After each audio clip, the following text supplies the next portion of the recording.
been or are? No, haven't been. Cool. Yeah. It It'd be real The candid. first one's what's your name title, so you can think about that one for a bit. Yeah, that's the hardest one right there. From there. All right. All right, whenever you're ready. What's your name title and how were you involved, introduced to the Tech Innovators? So, Ray, go on. Okay. So, yeah, go ahead and just for the camera, say your name and position and maybe spell out your name afterwards, just for the title people. Okay, my name is Xadean Amasi, spelled Xadean Ahmasi. Like I thought, okay. Yeah. And then your position? I'm the president and CEO of BizTech Fusion. Cool.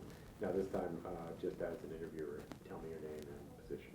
Okay, my name is Xadean Amasi. I'm the president and CEO of BizTech Fusion. Sounds good? Sounds great. Okay. Yeah. So name and title we got out of the way. How were you involved, introduced, / invited to the Innovator intent? All right, well, we're a hybrid managed partner of Microsoft, but we've been a partner of Microsoft for a really long time, over a decade. But we're part of this Black Partner Growth Initiative, and we were invited through that. Why did you guys start as a partner with Microsoft? Well, we wanted to, well, first of all, I guess like our company is, we deliver like high-end advanced IT solutions. And so in that way, we work with the industry leaders like Microsoft, Cisco, Amazon. So Microsoft is naturally like one of the companies that we need to develop expertise around. And also I started my career, you know, in corporate America working with like Microsoft solutions. So I went through that whole gamut of getting Microsoft certifications as a systems engineer and all. So I had expertise in that area. So that's why our company became a partner. And specifically, how did the Black Partnership thing come into play?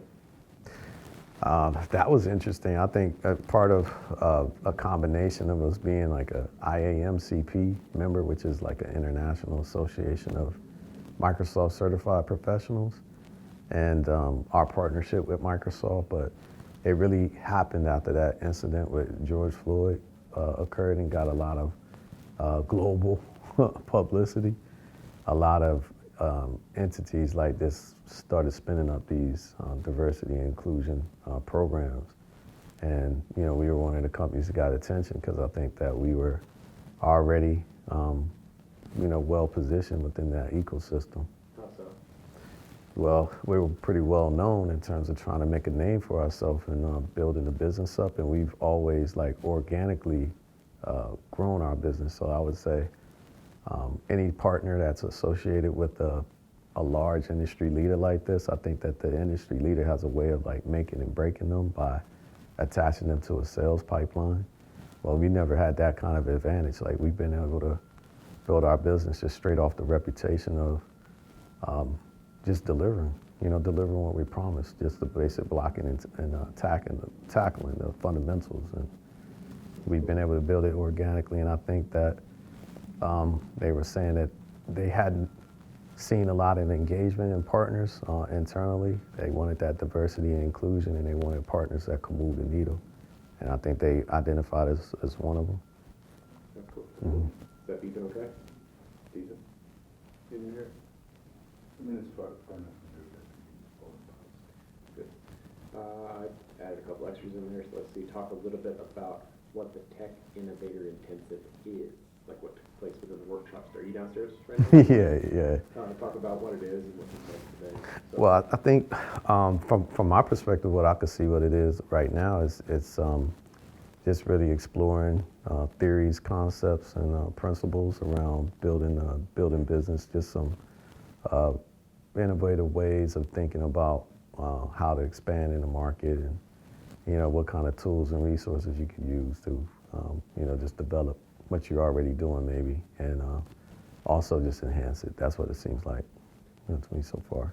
being in the business for 10 plus years like you do, you think you're learning anything still? Yeah, I think everybody always has room to improve and learn and grow. So definitely, you know, it was some insightful stuff just to hear off of other people's experiences. And you know, the professor, the instructor, he had some good insights off of his own personal experiences what I've heard so far. And yeah, there was a couple of insightful things that I think I could take back and leverage and utilize. Cool. Mhm. Why is the collaboration between Microsoft, Georgetown empowering? Microsoft and Georgetown, why is it empowering? Well, one of the things that they mentioned in that earlier today, they was talking about some aspect of status being important in your marketed position, and I think the combination of Microsoft as being an industry leader and then Georgetown's reputation in business is one of those things that's a good draw. So I thought that was something that caught my interest when we had the invitation. And what is your key takeaway from this experience? Well, I don't know yet because I guess it's half the day so far. Half the day so far. But I don't know. I think, like I said, there's always ways that we can improve. And I think, one of those things is just awareness. So it's awareness of some of these insights from a business perspective that people could utilize to get themselves to the next level. So, they were talking about, I forget what, it was a matrix or something like this, but I forget the technical name that they called it.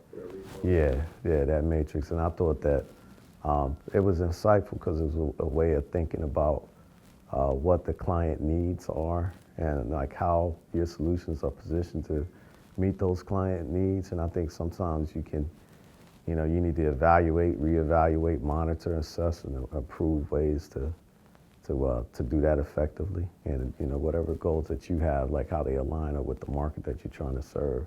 So that was one good takeaway that I think, I could bring back to our team and we can think about and see how we can improve on what we've been doing. Cool. Mm-hmm. You need more? I don't think so. I can ask you more, but I mean, I won't keep it all day. Yeah, I'm just gonna get a little bit of room tone, so we'll just be. Yeah. Mm-hmm. Airfryer's taking a bite outside for a minute, but it literally sounded like. So this is room tone?